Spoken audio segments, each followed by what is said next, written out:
What's good, everybody? It's your girl, Miriam A. Hyman, a.k.a. Robyn Hood, and you are tuned in to the Ambiance Podcast.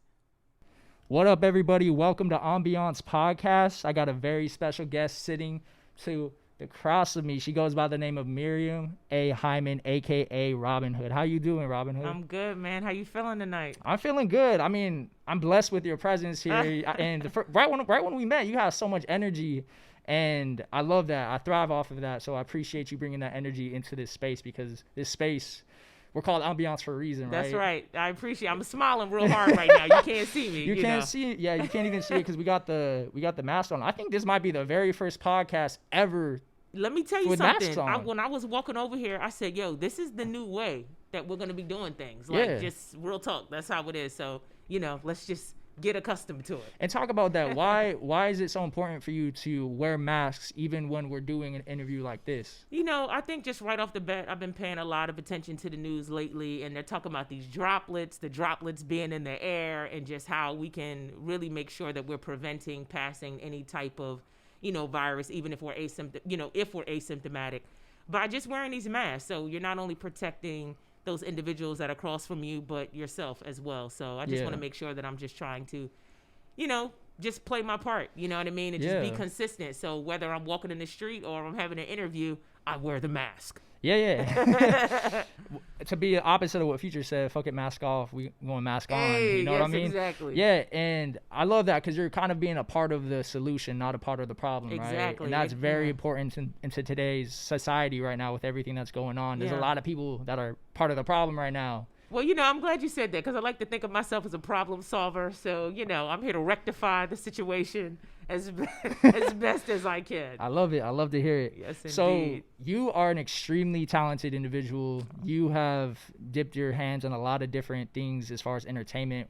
You're an actress. Mm-hmm. You're a hip hop artist. You're a writer. Yeah. So how did you develop all of these interests, and how have you become so successful in each one of them? Wow. First off, thank you. I appreciate the love.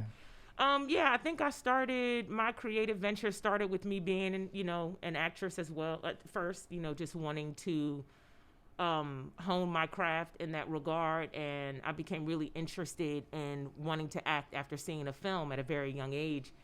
And I just knew, I didn't really know how to get into the business. I just knew I wanted to do that thing, and basically that, that's kind of how it started. I started doing theater when I was in high school, and I spent some time going to a training program called Freedom Theater. I grew up in Philadelphia, so my high school that I went to, Freedom Theater, was directly across the street. Oh, so really? It was like, it was just beautiful, to be able to just pop back and forth. Yeah. And then the music didn't come until later on. Once I came out of graduate school, I became really interested in just writing, and having full autonomy of just like my body of work. Right. And I knew that I could do that with writing. And so when it came to music, I always just loved like hip hop music. But I wasn't really crazy about what I was hearing on the radio. At what time was this? This was actually, I started writing in 2013. Okay. Yeah, so, not that long ago, and I've put out a couple of music projects since then, with my most recent being Alter Ego, a current EP that I have that out shit's right fire. now. Right? I took a peep at it, too. Appreciate it. I just think once I started to let those creative juices flow, I haven't stopped myself, and I believe in multiple streams of income. I believe in being a hyphenated artist. And so I just think that, a lot of times when you're a little kid and you're growing up, people just always say, what do you want to be? What do you want to be? As if we have to narrow it down to one thing. And for me, it was always, what do I want to do? What avenues do I want to explore?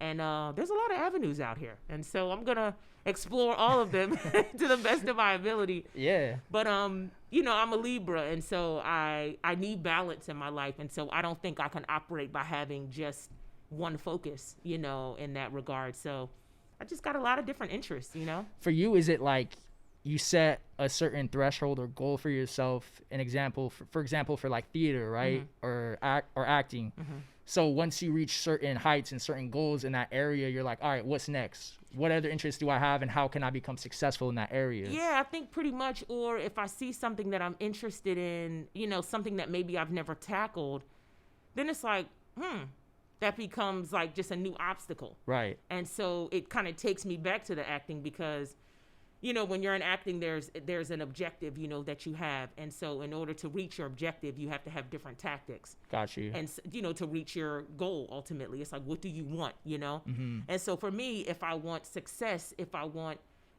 adequate funds, if I want to own homes or, whatever, I have to do whatever it takes in order to reach those goals, to reach those accomplishments. So it could be as simple as saying, you know what, in the next year, I want to put out 2 EPs. Got Boom, you. mission accomplished. Dropped one in February, turned around and dropped one, So you're speaking it. weeks ago You're speaking June. It into existence, and then you're going out and getting it, right? Ooh, you speaking my language, boy. You speaking my language. But yeah, speaking into existence, and then you have to work towards it manifesting. Mm-hmm. The Bible said faith without work is dead. And so Say that again. Faith without works is dead. Damn. So it's one thing to It's hard. breathe and believe and work towards it, but you really have to put the work into it. Yeah. So that's like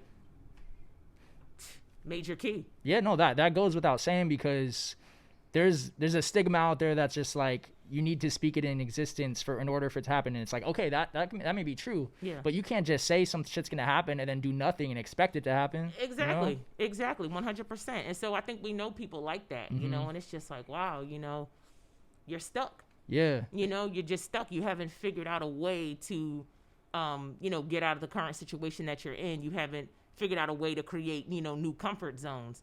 So you end up just like being kind of stagnant in that way. And that's just a place that I never really want to be. Exactly. And you said something earlier, I want to go back to it, having multiple streams of revenue, right? That's right. When did you learn the importance of that and just financial literacy in general? Probably being on the mean streets of NYC. The mean streets of NYC, what do you mean? Actually, I would say even before that, when I was in college, I had a lot of just different ways that I had to earn money. Right. Just because I had a lot of things that I had to take care of.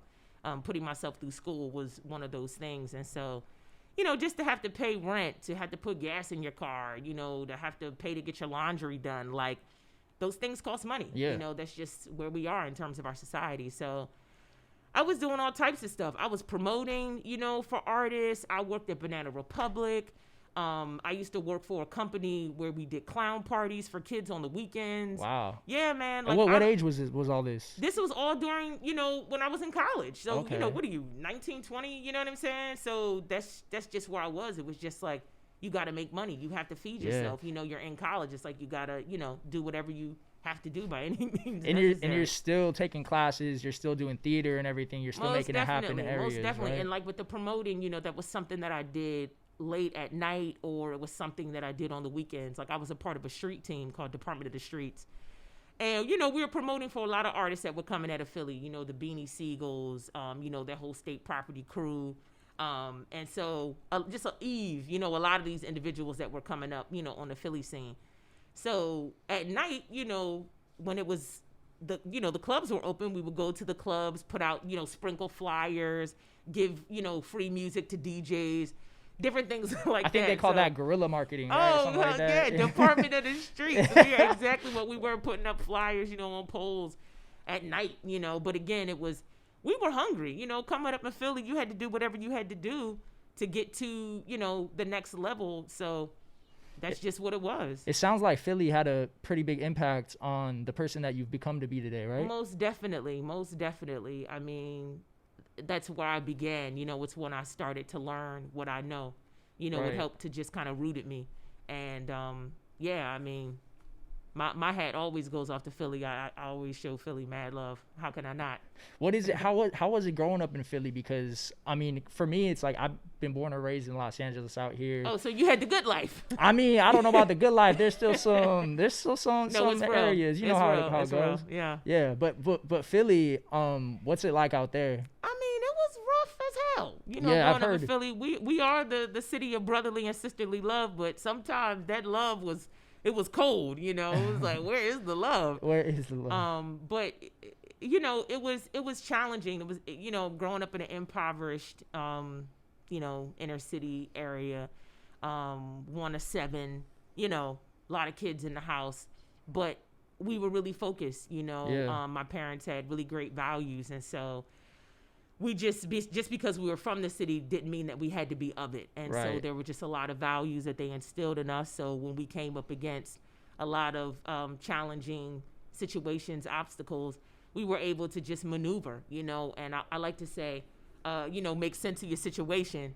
And my parents taught me that really early on. Making sense of your situation? Make sense of your situation. And so that's, you know, financial sense, that's mental sense, that's spiritual sense. Like, every time you come up against some kind of an obstacle, it's like, okay, what's the best way to handle this? Got you. Do I handle this with love? Do I handle this with kindness? Do I handle this with understanding, financial understanding? It's like having to pay your bills. What makes sense? Do you pay your electric bill, or do you go buy those new Jordans that are about to come out by the end of the week? We all know we want them J's. Yeah. But if I know that my electricity might be cut off, and then I can't do my podcast, and then I can't do this and that, it's like, dude, you didn't make sense of your situation, you know? Yeah. And every situation is different. So that's why I love what you just said right there, making sense of it. Switching gears a little bit to your career. Yes, indeed. So you've starred I got here, Law and Order, Master of None, Blue Bloods, Orange is the New Black, Grey's Anatomy, just to name a few as well. So your most recent show that you're in right now called Shy, right? The Shy Shy on Showtime. Yep. So tell me about the role you play in there. You play Dre, right? So what's that role about? And tell me a little bit more about the show. Yeah, so The Shy is a coming-of-age story. You know, it's about inner-city residents in Chicago, the south side of Chicago, which is it's really, you know, kind of rough, really tough in that area. A lot of issues, a lot of things that people are dealing with, but real live people, real live issues. You know, it was very honest, this particular production. So my character, Dre, I get introduced in the 3rd season, episode 1. So there's been 2 seasons that I am not in, you know, my character is not even hinted towards or anything like that. But you learn in season 3, Dre is from this community because she knows a lot of the people, you know, in the community. So you start to see in episodes how she interacts with certain people. It's like, oh, okay. She always was a part of this fabric. Right. However, we just didn't see her or know of her. Anyway, so Dre gets married into this family. She marries Nina, played by Tyler Abercrombie, who is already the mother to 2 teenage children, Keisha and Kevin. Okay. So basically, at the top, you know, I'm starting to form my bond with them. I'm coming in as a new partner, a new parent. And really, you know, I'm trying to set a good example. You know, I'm very loving, very supportive. I come with those gifts, that gold. I come with that cash. Hey. But yeah, I mean, I'm just really supportive of the kids and of their mother. And at the very beginning of the season, Keisha, my new stepdaughter, goes missing. Okay. So I become a part of the mission to find her, you know, and bring her back to us back home. And so, yeah, you know, we just had episode 7 this past Sunday. We have episode 8 coming up, and the story is it's just really dope, you know, to just, like I said, talk about real life issues. Things are really hindering our communities, you know, and it's a global issue. Definitely. You know, young children going missing, and girls in particular. So, you know, sex trafficking. The Shy is real shit, yo. Like they're talking about some real issues. So yeah. This role compared to all the other roles you played, how is this one different, and how do you like it better than other roles? Yeah, it's different because 2 of these, you know, combining factors, becoming a new parent and also a new bride, you know, and like I'm just coming into this family, still getting to know myself, still trying to understand, you know, why I feel like I'm who I am, you know, and immediately just kind of being thrown into, okay, not only are you with a new partner, but you're with a new partner, and this partner already has children. Right. So how are you going to navigate that? So I think, I mean, there were those challenges that were there, but it was exciting to just, you know, from episode to episode, just see how she was going to, you know, play her role and everything that she was going to, you know, come up against, you know, how she was going to just kind of dip and dodge, you know, so that to be more of a problem solver and to create just less drama in the situation, because there's a lot of drama that we start off with from the beginning. Right. And she's just thrown into it, you know, so she just has to deal with it accordingly. But She's a trooper. She's a trooper. She's a trooper. So how do you get your mindset into getting into that role? Is there some things that you kind of have to change about yourself to kind of get into role per se? Yeah, I think we kind of talked about this a little bit earlier when I came in, but I have really, I think, like kid-like energy in the sense of I try not to take things too seriously because, listen, it can always be worse, and so just to keep a smile on my face. And to just operate in the world in such a way where, you want to be a part of solving the issue, as opposed to creating, any kind of like pessimism or anything of that nature. So, stepping into Dre, I just have to remember, okay, you're a parent now, being an authoritative figure, because Keisha and Kevin, played by Burgundy and Alex, they're just dope, they're dope human beings, and we have a lot of fun, offset, and when it's time to go, when they say, boom, action, we're there, you know what I mean? Like, you lock in and it's time to pass the ball. But, yeah, that was probably the hardest part. It's like, okay, like, you're really cool with them, and they're, like, your friends, but now you have to play their parent. In a snap of a finger, too. In a snap of a finger, be ready and to keep it. I like to use this acronym, HOT, H-O-T, honest, open, and truthful. Okay. Yeah, and so, you're just having to make sure that you're being as vulnerable as possible in these scenes. And it's not about you. It's about telling the truth of the text.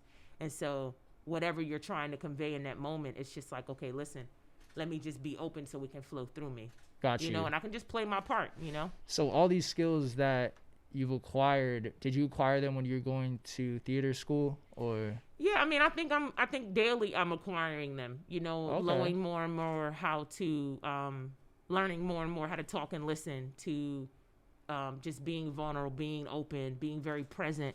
My girl's always telling me, get off your phone. And I'm like, I'm not really on my phone that much, am I?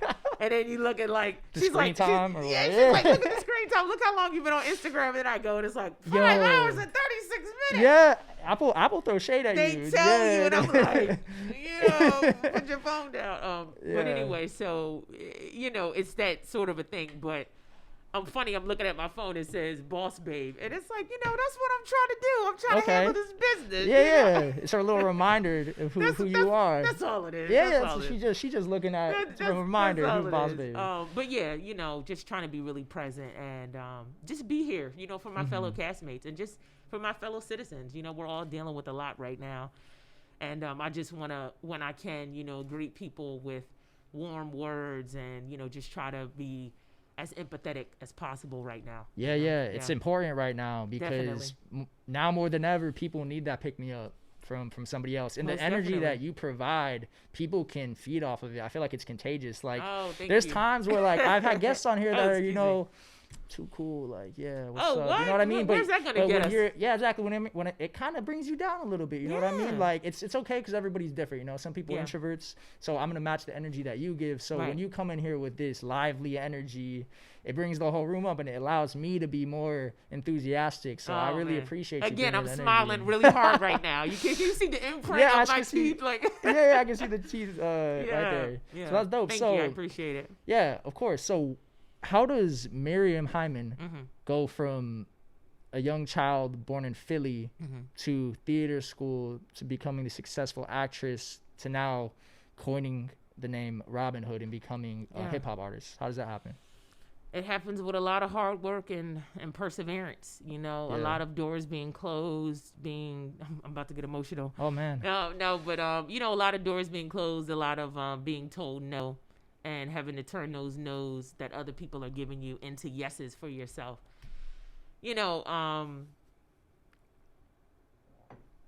Rough times, they build character. Yeah. And so if you have no character, how do you get through? How do you learn how to maneuver in the best way to try to make your journey, as peaceful as possible? Right. So, I've had to push myself a lot. There are plenty of times when I've just felt like, fuck it. Right. Everybody feels that way sometimes. I'm throwing in the towel. Yeah. But, it's like, listen, pick yourself up.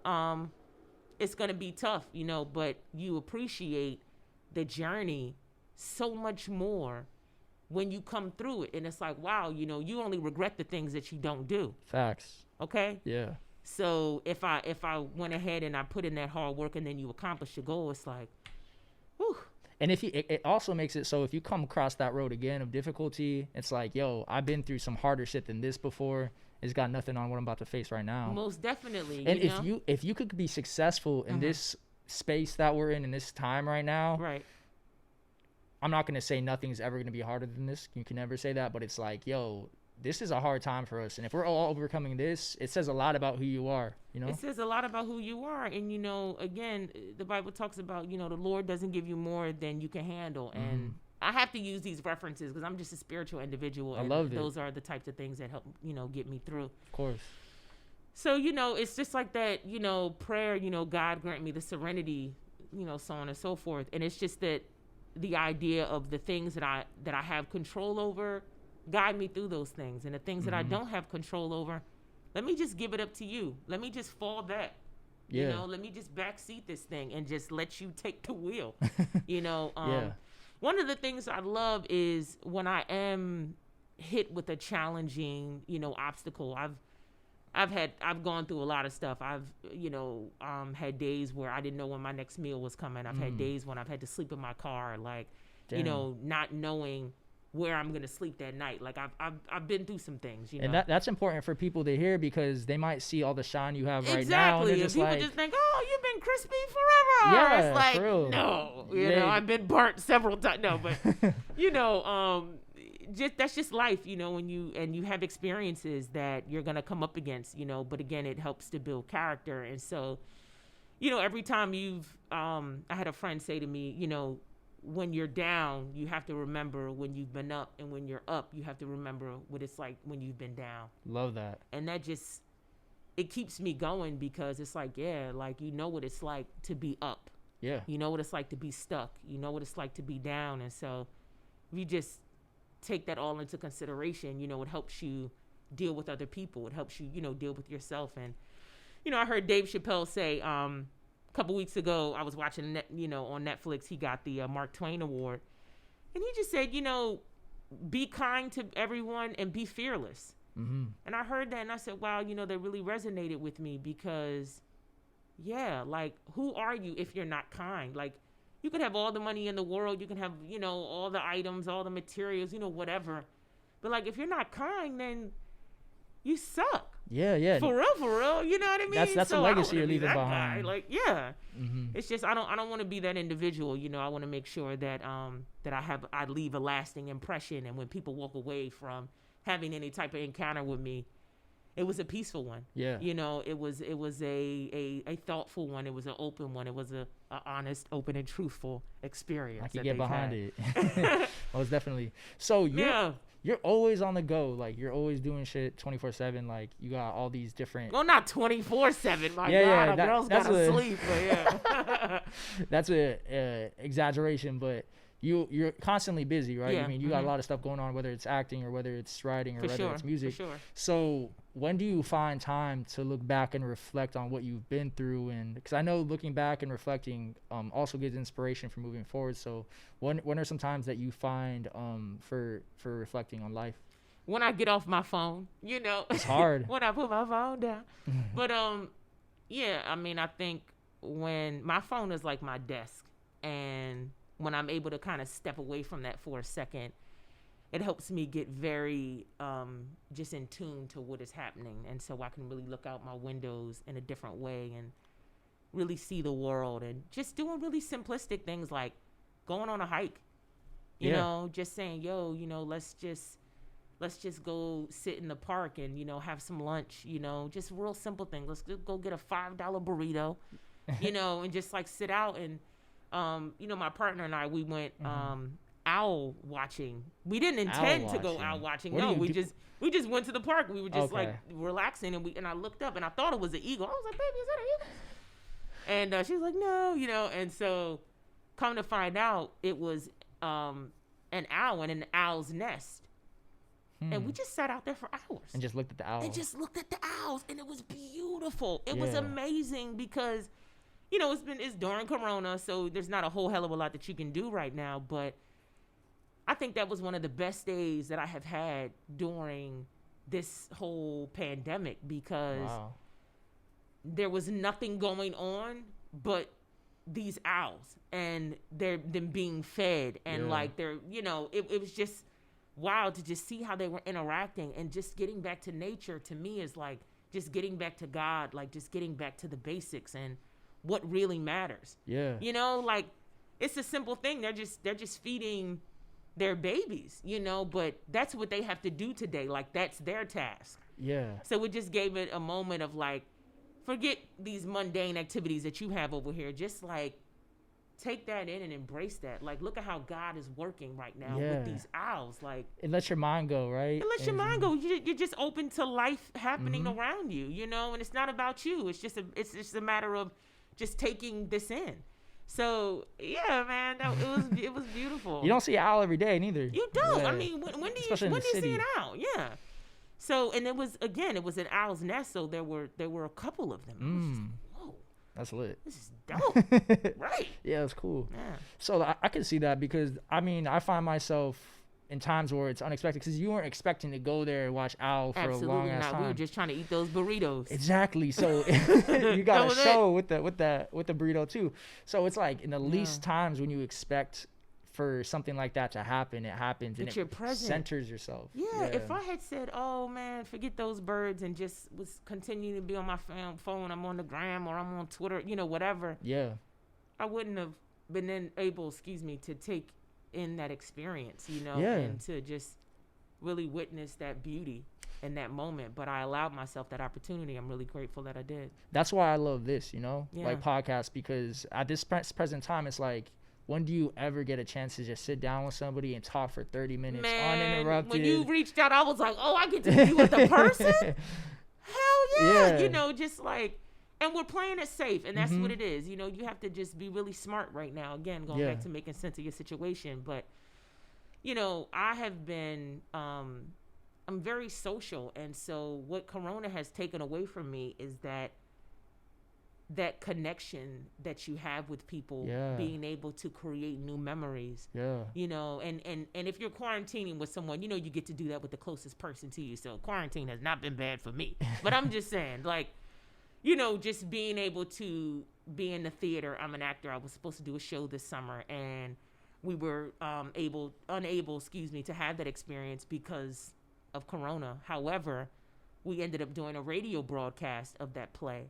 And so, again, it opens up another opportunity. Yeah. So it's being optimistic in this time where it just seems like everything is negative, and is this going to end, and are we going to move forward, and yes, this too shall pass, but when is it going to pass? And, you know, so that's one of the things that I feel like it's kind of taken away from me, is that physical connection. But we've been finding ways, I feel like, as a people, to still connect with one another and be very present. Like, I've been doing more IG lives than I'm texting. I'm just like, hit me on the IG, you know, just hit me on the live. But it's beautiful, you know. We're just, like I said, finding ways to connect and use these different, you know, these different mediums, you know, to express ourselves and to still be with one another. Creatives are becoming more creative. That's what we got to do, man. Closing doors, opening other doors. And the fact of the matter is, we can't really control what's going to happen. We can control what we can do about it, but we can't control when it's going to end, you know? So it's like, what are you going to do about it? You can either sit down and just fold, or you can adapt and do your best. So most definitely. It's good to see that you're doing that. Yeah, got to. So switching gears a little bit, we're running out of time, but you got a new EP coming out, right? Most definitely. So talk about that a little bit. What is it called and what's it about? I say let me bring it up on the screen. You want to pull it up? All right. So where can we find it at? Yeah, it's on all platforms. Let's just hit up iTunes, you know, Apple Music. Alter Ego by Robyn Hood. That's Robyn with the Y. Holla when I fly by. What's good? Hey.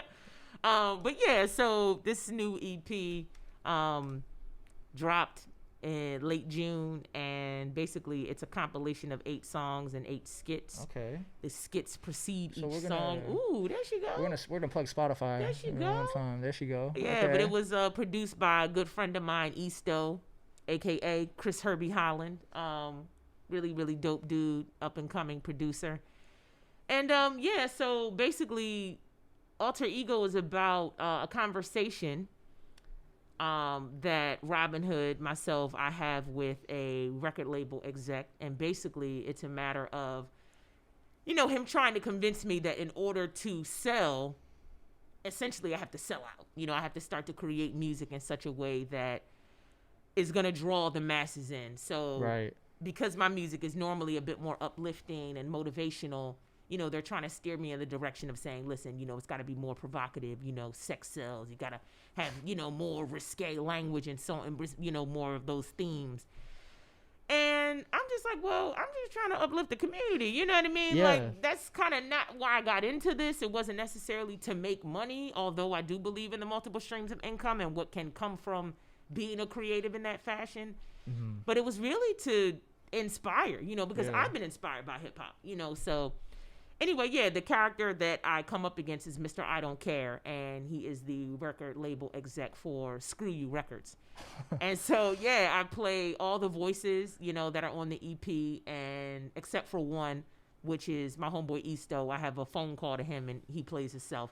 Okay. But, So this is kind of like, I see you got the skits and the songs in between the skits. So explain how that works. So basically, I mean, it starts off with the conversation. And so if you want to play like a little, beginning part of. Hello, Mr. I Don't Care. We have Robyn Hood here to see you. Oh, shit. She's actually here on time. Okay, usually those people are late. Okay, listen, send her in. Hey, Robyn Hood, what's gravy? Listen, let's just cut right to the chase. You know what I mean? We really like what you did with that EP. That truth teller. But the problem what we had was it was just a little too conscious. Mr. I Don't Care, you start to hear the conversation ensuing between Robyn Hood and Mr. You're gonna have to play that on. I'll drop it in the post production. But Got you. Mr. I Don't Care. We'll play that. I don't got an account to Spotify, so we can't really listen to it. Oh, look at that. No, but so basically, and then, so it's a continuous, conversation that I'm having with Mr. I Don't Care. And so I get hit with a lot of different obstacles, and it just basically shows how a lot of artists, particularly of color, when they're just hit with a bunch of different, scenarios in which they have to continue to change their music, they're still able to create. Because there's that level of talent that's there that they say, okay, my intention was to make this kind of music, but if you're saying I have to do this in order to be successful, okay, I can bend, I'm agile, like I can flex in that way. That wasn't what my intention was, but I have that ability too. Gotcha. So, and then it kind of bookends, where I get back to what my intended purpose was, my intended focus. And so you see that, or you hear that conversation with my producer, Easto. So, it finishes out with a bonus track called Brother George. And so that's to uplift George Floyd and just all these other individuals that have fallen or who have, been killed, via police brutality. Yeah. And I mean, Alter Ego is just... This is my new body of work. This is my new baby. I'm loving every single track, every single skit. I put a lot into it, and I've been getting a lot of, great feedback, so I'm glad that people are feeling it. So you're happy with the outcome? I'm so happy with the outcome. Everything from the photos to the production. I had a lot of really dope engineers. Again, had to go off to my homeboy Easto. Every single beat, like, it's killing me that you can't even pull it up right now. I know you're doing it in post and everything, but that's how much I love it, yo. Like, people are like, what are you listening to right now? I'm like, I'm listening to that new Robyn Hood. You feel me? That Alter Ego, baby. Yeah, that's crazy. It is dope. And shout out to the team for putting it together as well. Thank you. Yeah.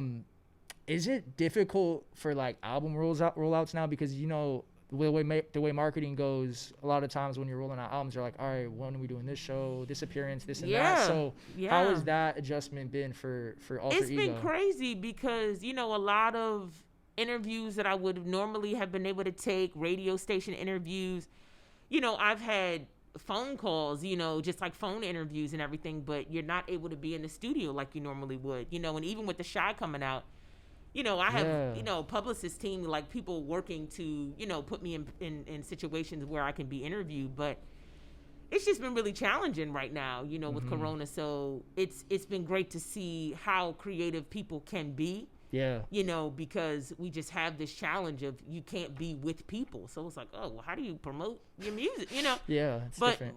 But, you know, we've been finding ways to do it, you know? So it's just a matter of being even more creative, you know, being even more creative. But we've been figuring out ways to promote the music. And so, you know, whether it's like a little in-house studio thing that you do just to share your music with people, perform a track, you know, or something of that nature. But, yeah, I mean, the music is still getting out there. It's being heard. It's being felt. What more can I ask for? Exactly. Yeah. Controlling what you can control. I love right. it. So what do you have going on in the near future? Is there anything you want to let people know about that you got going on? Yeah, I mean, I think the two of the biggest things right now is like just checking out Alter Ego and also just tuning into The Shy. You know, we're around for a couple of more weeks. And so, you know, it's just a beautiful story. So I'm just hoping that as many people as possible just really tune in, check it out. You know, those who have not been watching week by week, I know like to wait to the end and binge watch. And I'm that type of watcher too, you know. Yeah. So but yeah, and then also the radio the radio broadcast that I had mentioned earlier, Richard II by William Shakespeare, which can currently be heard on WNYC.org. Okay. And you know, you just go right to the topics, you put in Richard II, and you can hear 4 episodes of just some beautiful, beautiful literature. And I'll drop the links in my description as well. So if you guys are tapped into this, go ahead and check it out. Some really dope talent that's a part of that team. Andre Holland, who plays Richard II. I play his younger cousin, Bolingbroke, and I end up deposing him. He starts out as the king, and I end up as the king. Felicia Rashad, Estelle Parsons, just some really dope individuals, some really fantastic, fantastically talented individuals. Yeah, a lot of shit going on for you. I love to hear it. Hey man, I'm just out here in these streets. These streets, I love it. Where can people find you on social if they want to follow your journey? Yeah, definitely. On Instagram and also Twitter, I'm Robyn Hood Music, ROBYNHOOD MUSIC. Excuse me. I'm like, listen, this is it's like a spelling bee out here. Exactly. You know what? We can't even spell anymore. I don't know what day it is. I don't know how to spell. But it's late at night, ladies and gentlemen. It's like 8:30, 9 p.m. Yeah, she came through late. It's super late. But yeah, Robyn Hood Music on Twitter and Instagram, and then also on Twitter, Miriam A. Hyman. And yeah, just continue to, stay tuned, follow the journey. And thank you just for tuning in. I really have been appreciating all the support, all the love. And I'm thankful for people embracing me and embracing Dre, for sure. Hell yeah. Well, we appreciate you coming on. This was great. Thank you for coming through, making this happen. Yes. I'm excited to watch your journey. I'm sure that everybody tapped into this is excited too as well. Yes, indeed. And that's a wrap, Robyn. Appreciate you. Thank you, man. Appreciate it.